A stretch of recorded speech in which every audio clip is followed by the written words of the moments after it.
Claude vient de changer littéralement l'univers du business et de l'entrepreneuriat. Vous devez comprendre une chose, Claude, ce n'est pas vous. Claude ne vous représente pas. C'est un amplificateur et il doit rester tel quel. Vous ne devez pas prendre le travail de Claude comme un truc, voilà, c'est parfait, il faut que je l'utilise comme ça, comme je vois pour la plupart des gens, pour faire des posts, ils font un prompt, Claude génère le test et il copie, il colle. Pareil pour les scripts de vidéos, pareil pour les messages que vous envoyez à vos clients, etc.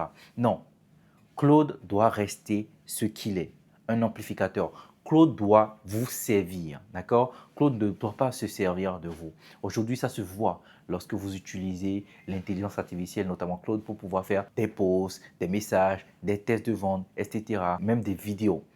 Non, Claude doit être à votre service. Beaucoup trop d'entre vous, vous voyez encore Claude comme le Messie et que Claude est venu, c'est fini. C'est-à-dire que moi, je donne un ordre à Claude et Claude me génère mon idée de business, Claude me génère mon test, ce que je veux. Non, Claude n'est pas un Messie. Claude ne va pas résoudre tous vos problèmes business. Non, vous n'allez pas trouver la prochaine idée business en demandant à Claude. Vous n'allez pas trouver un vrai plan d'action en demandant à Claude. Pourquoi est-ce que vous pensez que malgré qu'il y ait Claude aujourd'hui, il y a toujours autant de gens pauvres? C'est parce que Claude ne sait que recueillir l'information qui existe déjà et copier telle qu'elle ou tout simplement parler comme ce qu'il est, comme une intelligence artificielle. Et une intelligence artificielle, ce n'est pas un humain. Faut pas l'oublier. Donc non, Claude ne doit pas réfléchir à votre place. Claude doit rester, comme je l'ai dit, juste un amplificateur. J'arrive vraiment pas à comprendre comment est-ce que la plupart des entrepreneurs aujourd'hui délèguent complètement leurs décisions à Claude. Donc, vous déléguez votre entreprise, vous déléguez votre business à Claude, à une intelligence artificielle. Donc, non, arrêtez-moi ça. Si vous ne me connaissez pas, je m'appelle Romain Mouni. J'ai créé une école qu'on appelle l'école des freelances, une école en ligne. On a formé plus de 3000 étudiants. Aujourd'hui, la plupart d'entre eux vivent d'un business en ligne de prestation de services. Dans cette vidéo, je vais tout simplement vous expliquer la meilleure manière de trouver une idée de business et de piloter un business avec Claude. Et ça va complètement changer votre manière de voir et d'utiliser cet outil d'intelligence artificielle. Alors, d'où vient une bonne idée de business? Comme je vous l'ai dit, une bonne idée de business ne viendra pas de Claude. La bonne idée de business vient de vous. Vous l'avez déjà en vous. Ça vient de tout votre parcours, ça vient de vos envies, ça vient de vos aptitudes naturelles, ça vient de tout ce que vous savez déjà, de votre background, de ce que vous êtes déjà et de ce que vous faites déjà. C'est très paresseux de juste dire à Claude, par exemple, donne-moi une idée de business. Vous devez partir de vous. Vous devez partir de vos entrailles, vous devez partir de votre personnalité, de votre vécu.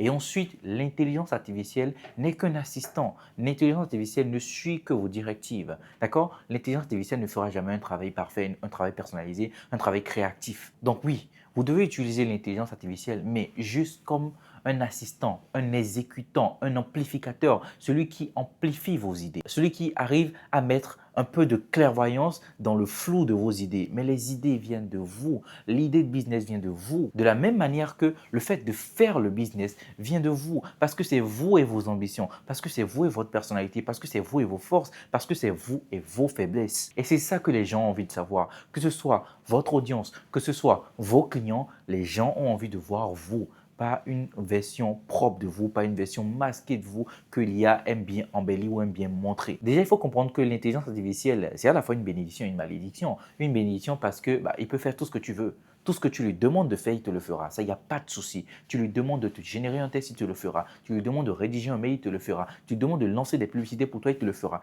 Tu lui demandes de te donner un script publicitaire, il te le fera. Tu lui demandes de t'écrire un test de vente, de répondre à un client. Bref, d'organiser tes idées, tout ce que tu veux, l'IA te le fera. Moi, par exemple, lorsque j'ai commencé en 2020, j'aurais aimé avoir ça. J'aurais été beaucoup plus vite. Je serais allé beaucoup plus rapidement. J'aurais fait beaucoup moins d'erreurs et j'aurais agi beaucoup plus vite. Aujourd'hui, on a tous accès à l'intelligence artificielle.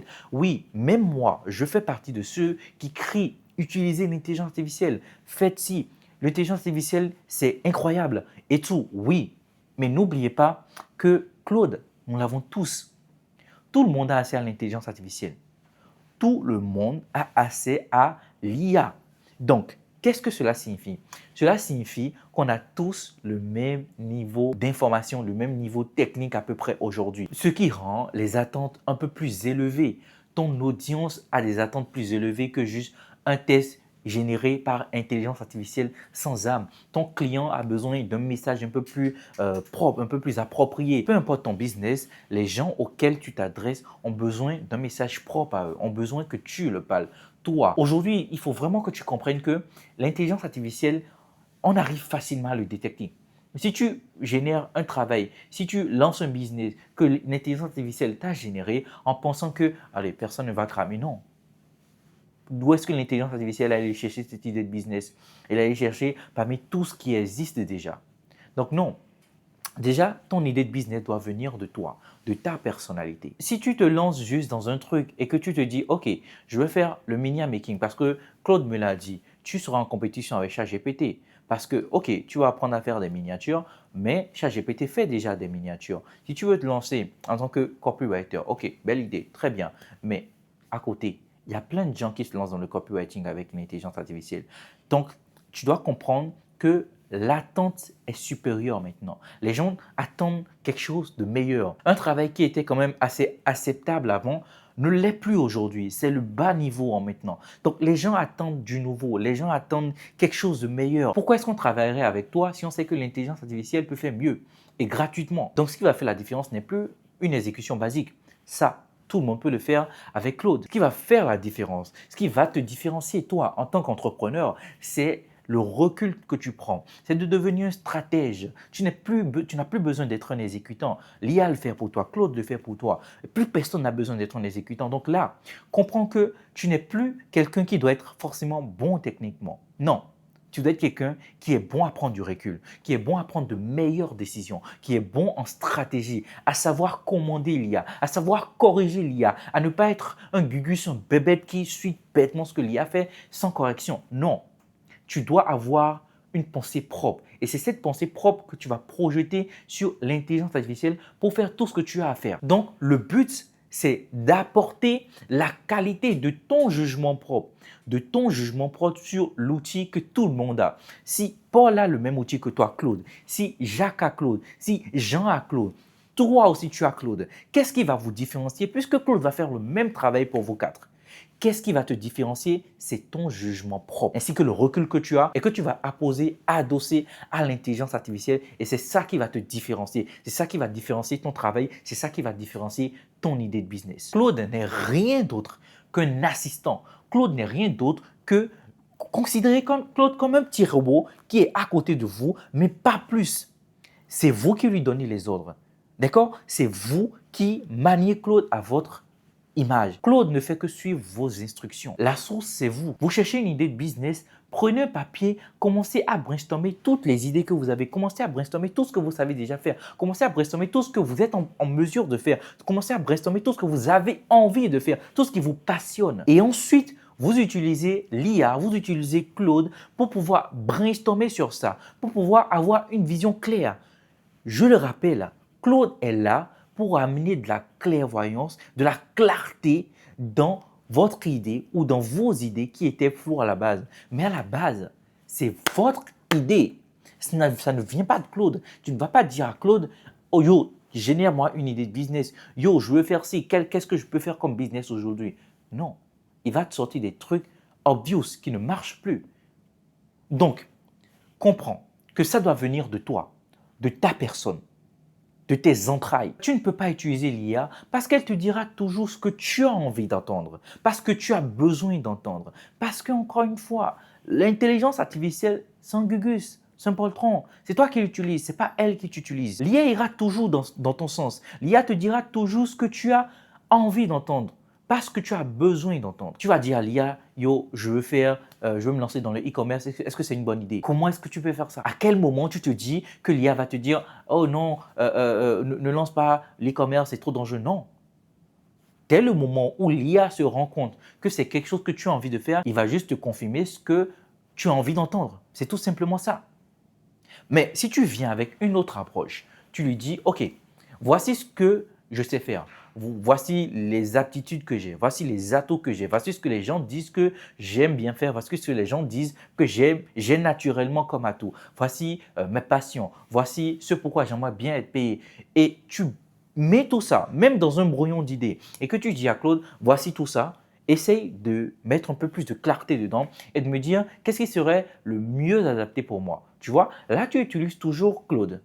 Tu utilises toujours l'intelligence artificielle, mais d'une différente manière. C'est différent de générer une idée de business, c'est différent de j'aimerais faire tel business, est-ce que je devrais le faire? C'est différent. Tu lui donnes du contexte, tu lui donnes des idées, tu lui donnes tes atouts, tu lui donnes en fait tout ton ensemble de contexte qui pourra te donner quelque chose qui va marcher sur toi. Et une fois que tu as fait ça, une fois que tu lui as donné tout ton ensemble d'idées et que tu lui as demandé d'être clair là-dessus, vérifie si tu n'es pas seul sur le marché. Parce que la plupart du temps, vous cherchez une idée de business où il n'y a personne.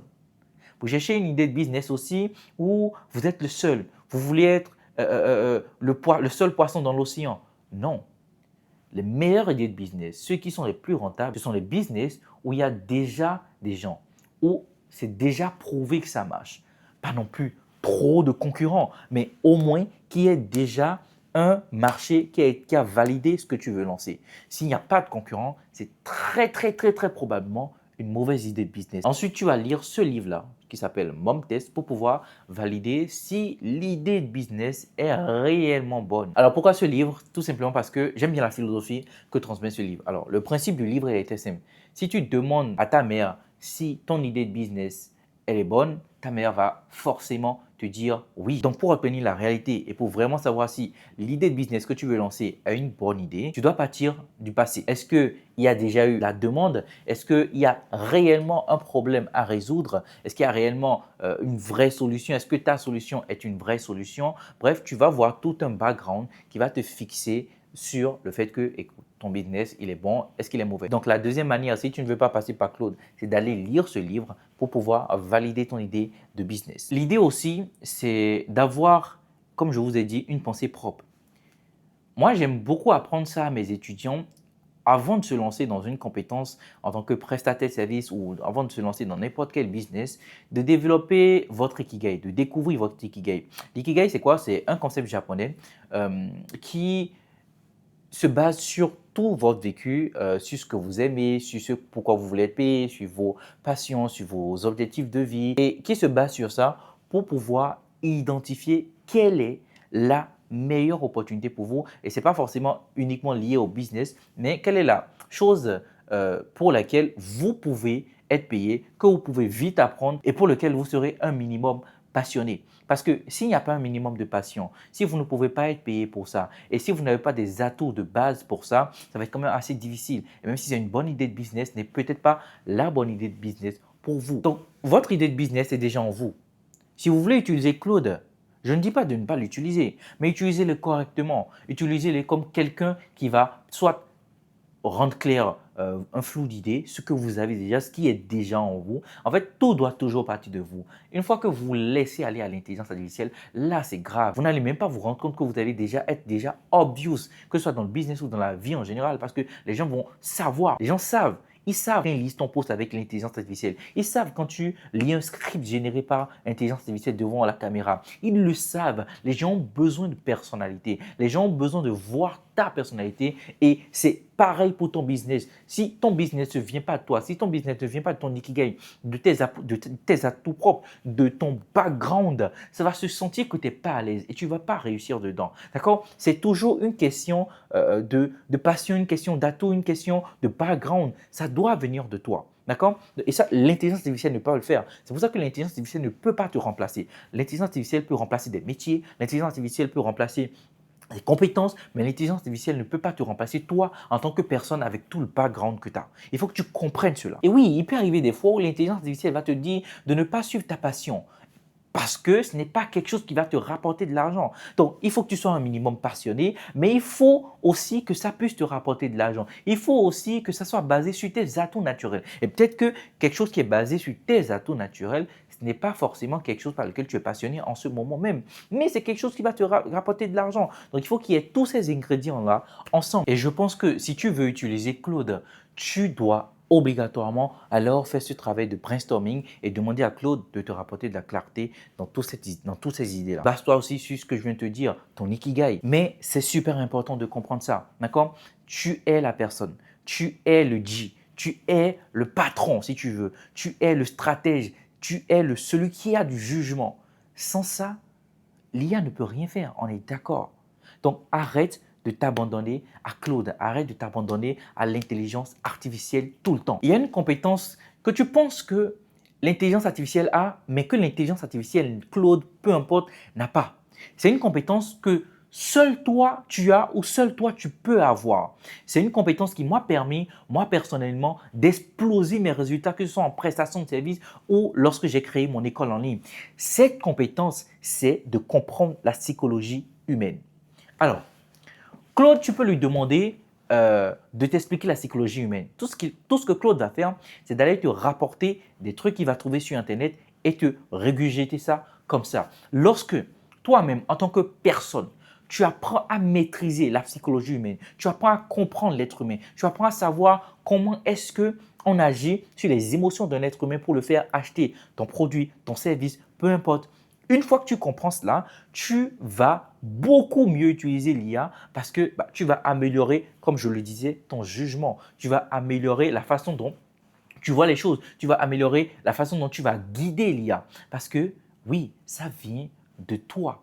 Et pour faire cela, moi, un livre que je te conseille, c'est un livre qui n'est pas un livre business, mais c'est pour moi un des meilleurs livres business, c'est Influence et Manipulation. Ça n'a a priori rien à voir avec le business, mais c'est un livre qui va vraiment plus t'aider dans le business que quasiment tous les livres de business qui existent aujourd'hui. Parce que c'est un livre qui te parle de psychologie humaine, c'est un livre qui te montre comment est-ce que tu vas pouvoir influencer des décisions. Et en apprenant comment on influence des décisions, tu comprends bien avec moi que ton client, c'est un être humain qui prend des décisions, qui prend la décision d'acheter chez toi. Donc, si tu sais comment est-ce que tu peux agir sur lui psychologiquement, quels sont les biais psychologiques que tu peux utiliser pour qu'il puisse acheter ton offre, ton produit, ton service, tu vas pouvoir tout simplement mieux vendre, mieux réussir dans ton business. Donc, les points importants à retenir de cette vidéo, n'utilise plus Claude comme un gugus.